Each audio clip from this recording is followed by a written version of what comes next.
Hello students. सो आज का जो हमारा टॉपिक ऑफ डिस्कशन होने वाला है वो होने वाला है respiratory system. In the last class of physiology हमने पढ़ा था डाइजेशन एंड एब्जॉर्प्शन, जिसमें हमने पढ़ा था जो हमारा फूड पार्टिकल्स होते हैं वो कैसे स्मॉलर मॉलिक्यूल्स में टूटते हैं और टूटने के बाद वो ब्लड के अंदर क्या हो जाते हैं, ट्रांसपोर्ट हो जाते हैं। नेक्स्ट आज हम पढ़ने वाले हैं respiratory system, that is a physiology part 2।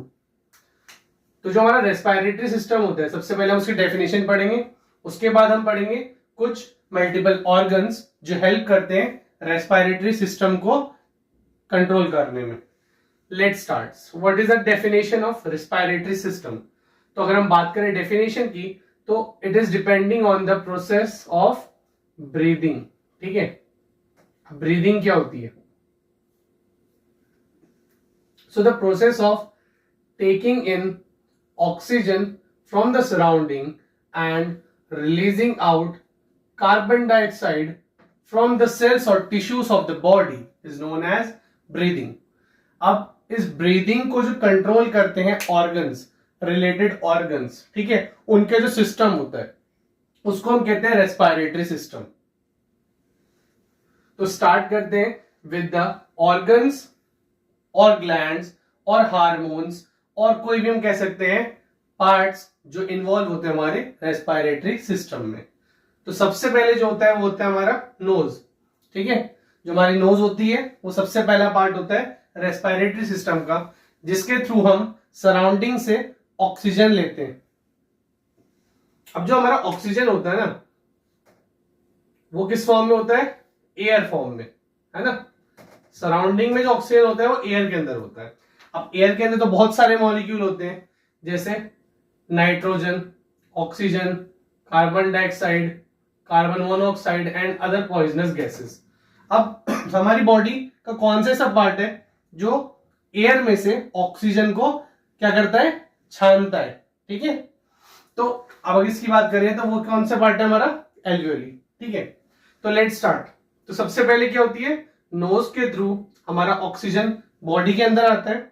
Then knows जो होती है, नोज के बाद वो जाता है नेजल कैविटी और पैरानेजल कैविटी में।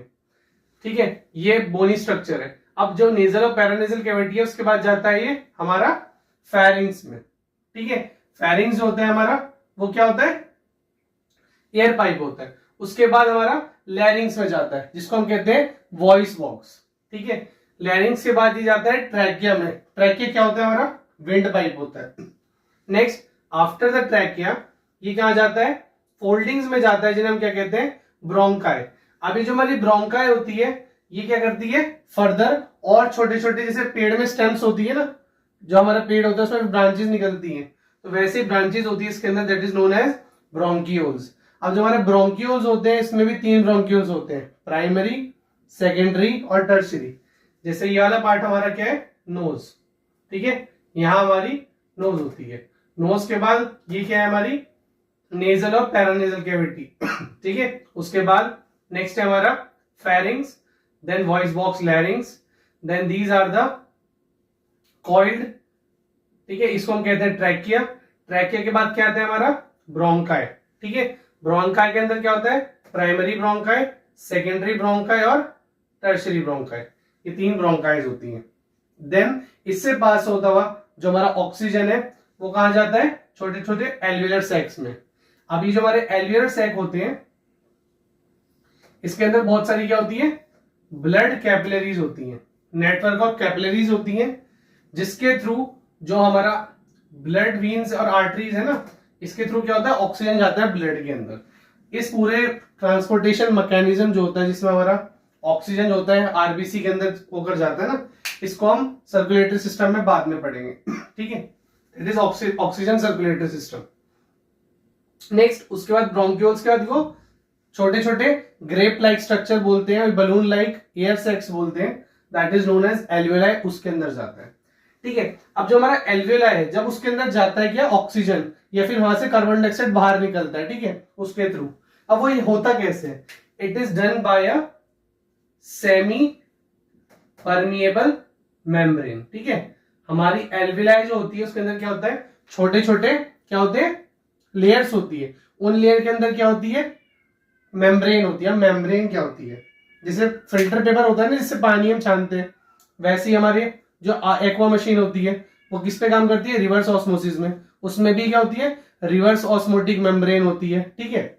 वैसे ही हमारा एल्वेलाई होता है जिसके अंदर क्या होती है? सेमी परमिएबल मेम्ब्रेन होती है, जो सिर्फ दो gases that is carbon dioxide और ऑक्सीजन को इन और आउट होने की क्या करती है? परमिशन देती है। अब जब हमारे सांस जो है एल्वेलाई में आती है तो हमारे और बॉडी के जो मसल्स हैं, जो उसके आसपास के ऑर्गन्स हैं, जो हमारा रिब केज जिसके अंदर लंग्स होते हैं, उस पे क्या डायरेक्ट एक्शन होता है वो हम बताएंगे।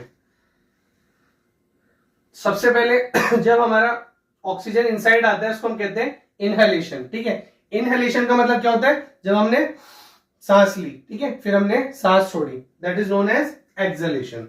तो इनहेलेशन में क्या होता है? जो हमारे इंटरनल इंटरकोस्टल मसल होते हैं, ठीक है, वो क्या हो जाते हैं? रिलैक्स हो जाते हैं।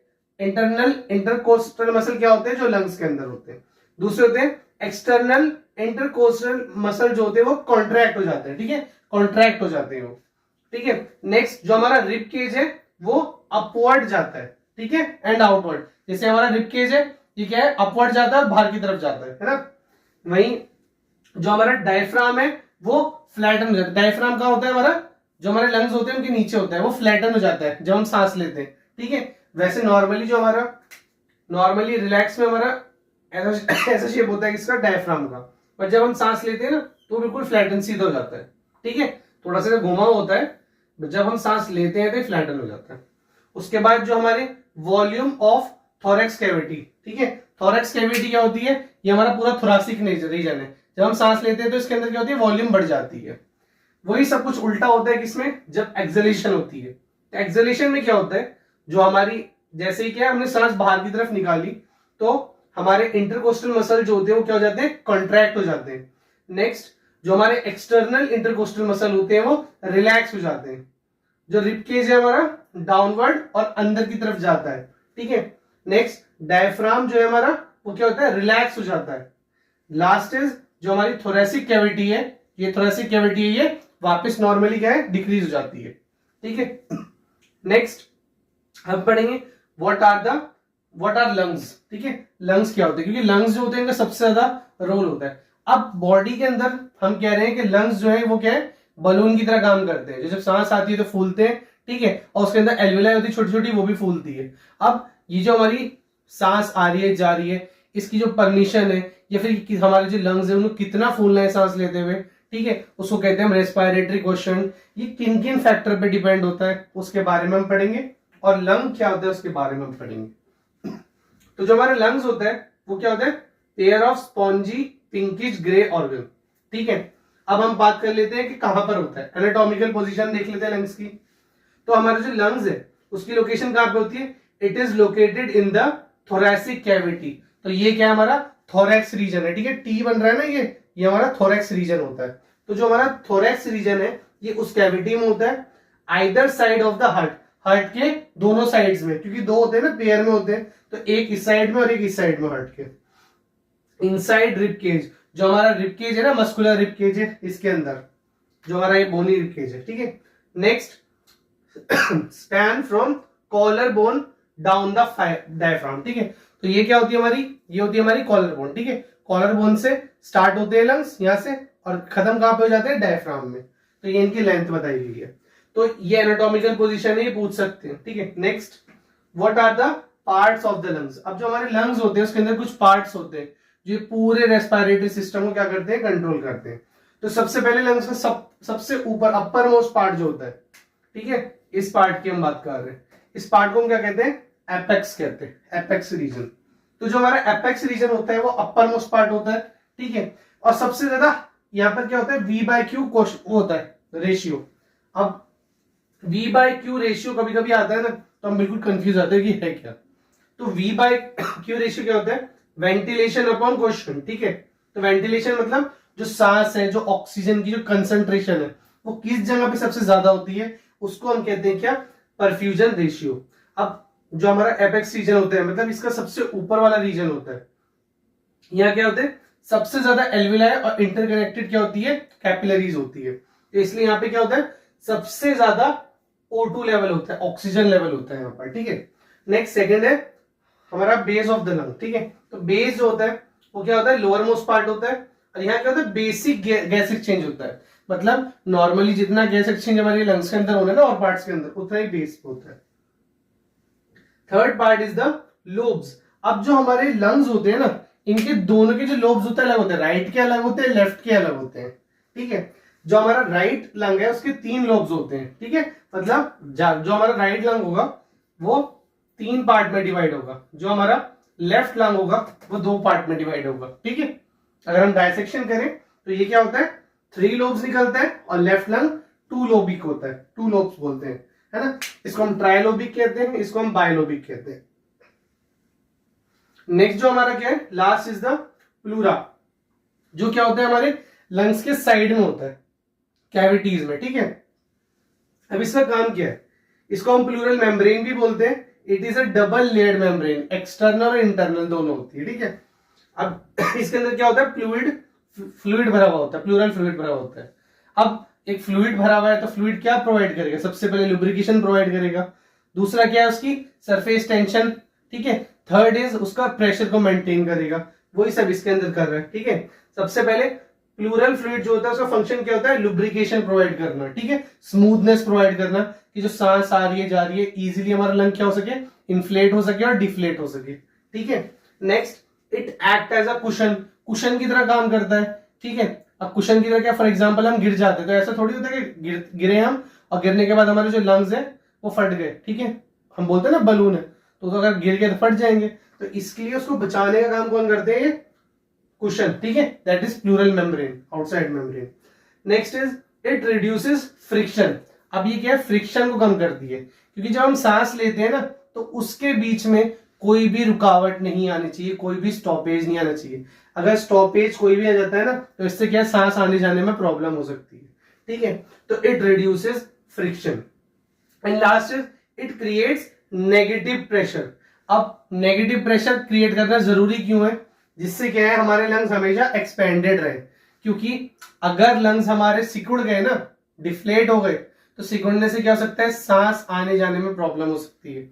उसको हम रेस्पिरेटरी डिस्ट्रेस सिंड्रोम भी कहते हैं, जिसमें क्या हमारे लंग्स जो होते हैं बहुत ज्यादा सिकुड़ जाते हैं, अच्छे से सांस नहीं आ पा रही होती है। ये मोस्टली उन पेशेंट्स में होता है जो हमारा कैंसर पेशेंट, जिन्हें लंग कैंसर हो गया। दूसरा जो स्मोकर पेशेंट्स होते हैं, क्योंकि स्मोकर पेशेंट्स में भी ना एक डिसीज हो जाती है जिसमें क्या होते हैं, उसके simple squamous epithelial pseudo ciliated tissue जो होते हैं ना वो स्क्वैमस टिश्यू में बदल जाते हैं। मतलब जो टिश्यूज होते हैं ना वो क्या हो जाता है, अपना शेप चेंज कर लेते हैं स्मोकर्स के अंदर, ठीक है। इस वजह से क्या होती है, मेटाप्लाजिक स्टेज होती है वो हो जाती है, ठीक है। ठीक है, यहां तक हमारा हो गया पूरा टॉपिक कि कैसे रेस्पिरेटरी सिस्टम जो होता है वो मेंटेन होता है, कैसे ऑक्सीजन बॉडी के अंदर आया, कार्बन डाइऑक्साइड बाहर निकला, ठीक है। ये पैसेज हमने पढ़ लिया, ठीक है। नेक्स्ट हम पढ़ेंगे कौन कौन से डिसीजेस हो सकती है हमारी किस किस पार्ट के अंदर, ठीक है। सबसे पहला, अगर नोज में इंफेक्शन हो जाए, कुछ भी हो जाए, ठीक है, तो नोज में कोई डिसीज हो जाए तो कौन कौन सी होगी। सबसे पहले होते हैं नेजल पॉलिप्स। अब नेजल पॉलिप्स क्या होते हैं, जो हमारी नाक होती है उसमें छोटे छोटे से दाने हो जाते हैं, पॉलिप लाइक निकल आते हैं, ठीक है। अब इसकी वजह से क्या होता है, अब ये क्या होता है, नॉन ट्यूमरस होता है, ये ट्यूमरस नहीं होता है, ठीक है, नॉन कैंसरस होता है। बट इससे क्या होती है, एयर पैसेज में क्या प्रॉब्लम हो जाती है, सांस लेने और छोड़ने में, ठीक है। सेकंड होता है एलर्जिक राइनाइटिस, आपने देखा होगा एलर्जिक राइनाइटिस में क्या होता है, छींक आती रहती है लोगों को बहुत ज्यादा, ठीक है। नेक्स्ट इज नोज ब्लीडिंग, नाक से ब्लीडिंग, कोई नस वस फट गई, ठीक है, दिमाग के कोई नस फट गई उस वजह से नोज ब्लीडिंग, ये सब नोज की डिसीजेज है। सेकेंड इज नेजल और पैरानेजल डिसीजेज, तो इसके अंदर सबसे पहली जो आती है साइनोसाइटिस आती है। तो आप देखेंगे इंडिया के अंदर 60 से 70% लोगों को साइनोसाइटिस है, मतलब उनकी साइनस या पैरासाइनस की जो 3 बोन्स होती है ना उनमें से कोई सी भी एक बोन क्या है, सूजी हुई है, जिस वजह से उन्हें सांस अच्छे से नहीं आती है और रात को नींद आने में प्रॉब्लम होती है, ठीक है, क्योंकि उस टाइम क्या होती है, एक नाक आपकी ब्लॉक हो जाती है।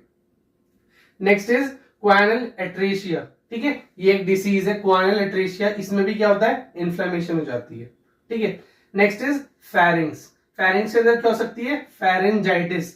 अब फेरेंजाइटिस क्या होती है, जो हमारा फेरिंग्स है उसका क्या हो जाना, इन्फ्लेमेशन हो जाना, स्वेलिंग हो जाना वहां पर, ठीक है। इससे भी क्या होता है, एयर अच्छे से आ जा नहीं पाती है। नेक्स्ट इज फेरिंग्स में टॉन्सिलाइटिस हो जाती है। ये हमारे जो फेरिंग्स रीजन है इसके अंदर टॉन्सिल्स हो जाते हैं छोटे छोटे से।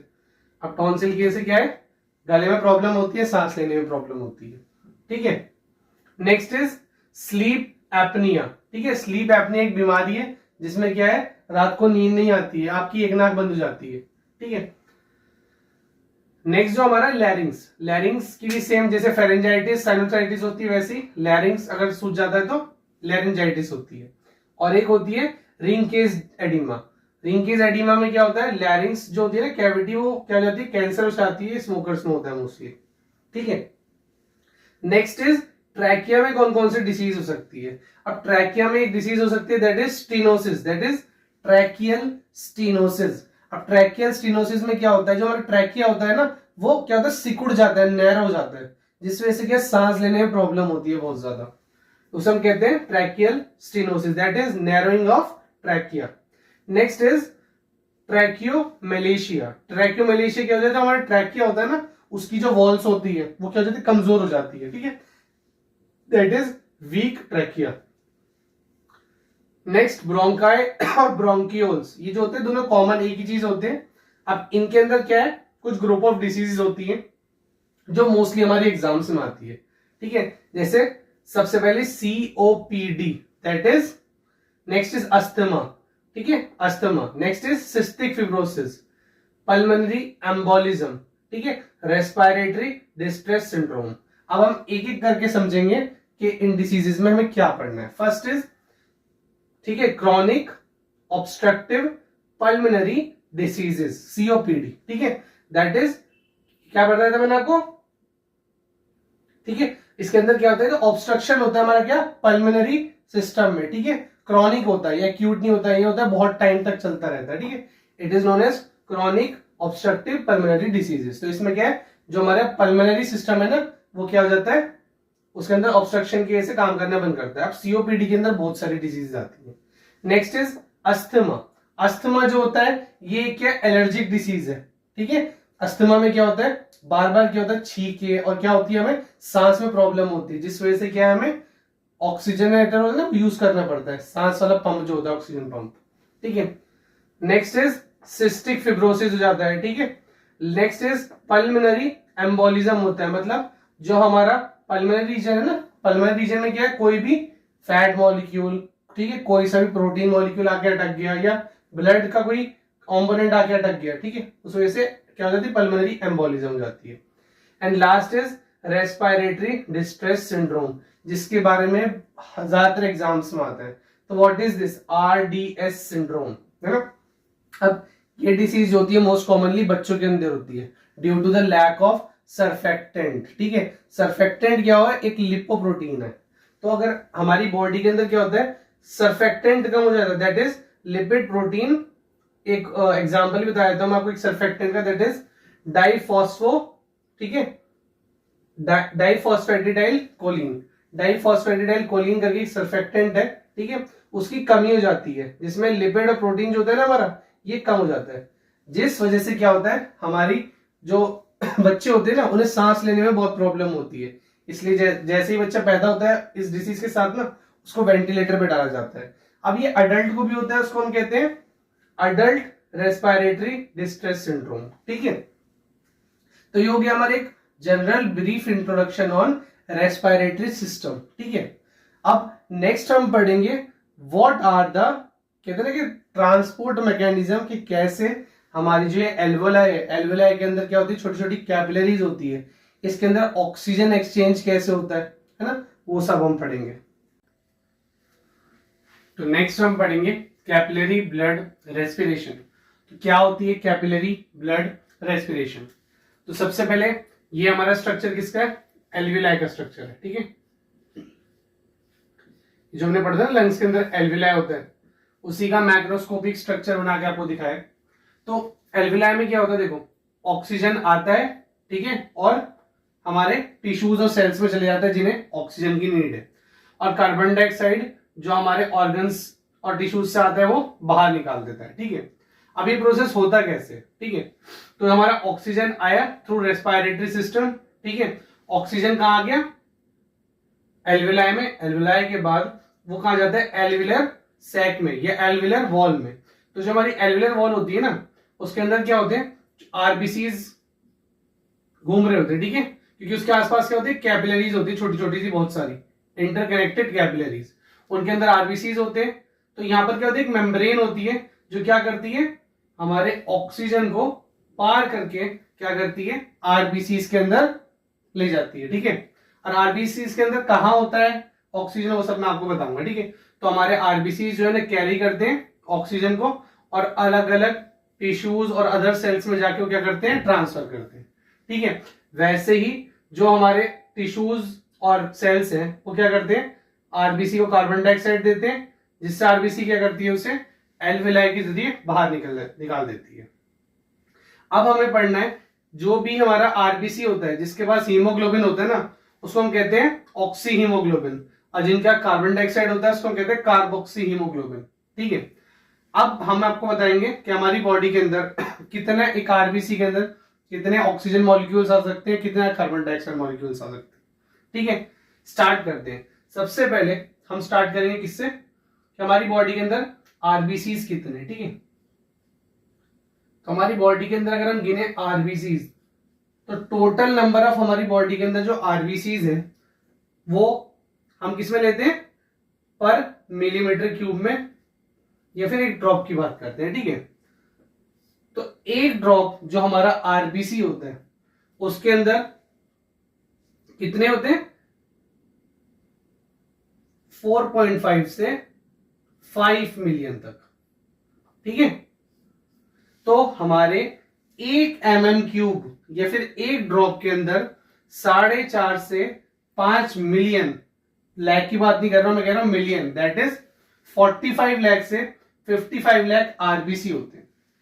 और हमारे एक आरबीसी के अंदर अगर हम बात करें, 1 आरबीसी के अंदर, है ना, हमारे एक आरबीसी के अंदर क्या होते हैं, मिलियंस ऑफ हीमोग्लोबिन होते हैं। क्या होते हैं, एक आरबीसी के अंदर क्या होते हैं, मिलियंस ऑफ हीमोग्लोबिन होते हैं। अब जो हमारा एक हीमोग्लोबिन को मिल लेते हैं 1 HB मॉलिक्यूल, तो एक हीमोग्लोबिन के अंदर क्या होते हैं, 2 अल्फा और 2 बीटा पॉलीपेप्टाइड चेन होती है। क्या होती है, 2 अल्फा और 2 बीटा पॉलीपेप्टाइड चेन होती है। अब ये हीमोग्लोबिन अलग अलग होता है, मैं बात कर रहा हूं अडल्ट हीमोग्लोबिन की। अदर टाइप्स ऑफ हीमोग्लोबिन भी होते हैं, जैसे फीटस हीमोग्लोबिन, एडल्ट हीमोग्लोबिन, ठीक है। उनके अंदर ये अल्फा बीटा अलग हो सकता है, कहीं पे डेल्टा हो सकता है, कहीं पे एप्सिलॉन हो सकता है। बट अभी अगर हम एक जनरल हीमोग्लोबिन की बात करें तो उसके अंदर क्या होता है, 2 अल्फा और 2 बीटा पॉलीपेप्टाइड चेन होती है। एक हीमोग्लोबिन जो मॉलिक्यूल होता है उसके अंदर कितनी है, 4 polypeptide plus 4 iron molecule in the form of Fe2+, ferrous form में होते हैं, ठीक है। तो 4 आयरन मॉलिक्यूल है, तो कितने ऑक्सीजन को कैरी करेंगे, 4 को, तो कितने को करेंगे, 4 ऑक्सीजन मॉलिक्यूल को।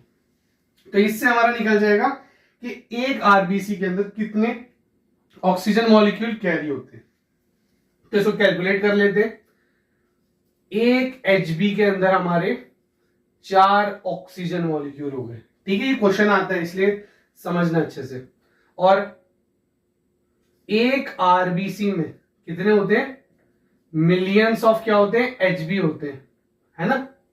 और हमारे एक ड्रॉप ब्लड के अंदर कितने होते हैं, 5 मिलियन आरबीसी होते हैं। अगर हम बात करें एक ड्रॉप के अंदर कितने हीमोग्लोबिन होते हैं, तो हम क्या करेंगे, 1 ड्रॉप, ठीक है। तो कितने 1 ड्रॉप में 5 मिलियन, है ना, 1 2 3 4 5 10 100 1000 10,000 लाख 10 लाख प्लस मिलियन ले लेते, तो अप्रोक्स 2 मिलियन ले लेते, 1 2 3 4 5 6, ठीक है। क्योंकि एक आरबीसी के अंदर क्या होते हैं, मिलियंस ऑफ क्या होते हैं, हीमोग्लोबिन, ठीक है। ये लिख दिया हमने ड्रॉप्स, ये लिख दिया हमने एचबी, प्लस एक एचबी में कितने होते हैं, 4 ऑक्सीजन मॉलिक्यूल होते हैं, तो इंटू 4, ठीक है, तो अगर हम आंसर निकालें, है ना, इसका अगर हम आंसर निकालें तो कितना निकलेगा, 5 2 जा 10, 1 2 3 4 5 6 और इंटू 4 तो ये क्या निकल रहा है हमारा, बिलियन। ठीक है, तो हमारा जो आंसर आता है किसमें आता है, बिलियन। तो एक ड्रॉप ऑफ ब्लड जो होती है वो बिलियंस ऑफ ऑक्सीजन मॉलिक्यूल लेके जाती है। ठीक है, और एक आरबीसी के अंदर भी क्या होते हैं, बिलियंस ऑफ ऑक्सीजन मॉलिक्यूल जाते हैं। कहने का मतलब क्या हो गया कि अगर ये एक ड्रॉप या फिर एक हमारा आरबीसी इतने सारे ऑक्सीजन मॉलिक्यूल्स को नहीं लेके जाएगा ना, तो जो हमारा सेकंड में जो काम हो रहा है ना, सारा एनारोबिक रिएक्शंस एरोबिक रिएक्शंस हो रहे हैं, जल्दी जल्दी एनर्जी बन रही है, जो ये डिफ्यूजन प्रोसेस इतनी जल्दी जल्दी हो रहा है, ये इसी वजह से हो रहा है कि एक आरबीसी इतने सारे मॉलिक्यूल कैरी करता है। ठीक है, तो इसी के साथ हमारा कैपिलरी ब्लड रेस्पिरेशन कंप्लीट हो गया है। तो the thing is, respiratory system में एग्जाम में ज्यादा बड़े क्वेश्चंस नहीं आते, 2 से 3 मार्क्स के क्वेश्चंस आते हैं। तो मोस्टली हमें क्या है, रेस्पिरेटरी सिस्टम का पाथवे याद करना है। ठीक है, ये हमारा कैपिलरी ब्लड रेस्पिरेशन कैसे होता है। ठीक है, नेक्स्ट कुछ थ्योरीज है, partial oxygen, partial carbon dioxide जिसे हम बोलते हैं, PO2 और PCO2, इसके थोड़े से कॉन्सेप्ट्स याद कर लेने। बाकी रेस्पिरेशन में और कुछ एक्स्ट्रा आता नहीं है। ठीक है, और कुछ डिसीजेज है उनके मैं आपको नोट्स प्रोवाइड कर दूंगा। ठीक है, डिस्क्रिप्शन में आपको मैं उनके नोट्स की लिंक प्रोवाइड कर दूंगा। तो इसी के साथ हमारा रेस्पिरेटरी सिस्टम खत्म होता है। Hope you have like this video, so like share and subscribe to my channel for new videos. कल के लेक्चर में हम आपका एंडोक्राइन सिस्टम कंप्लीट करेंगे।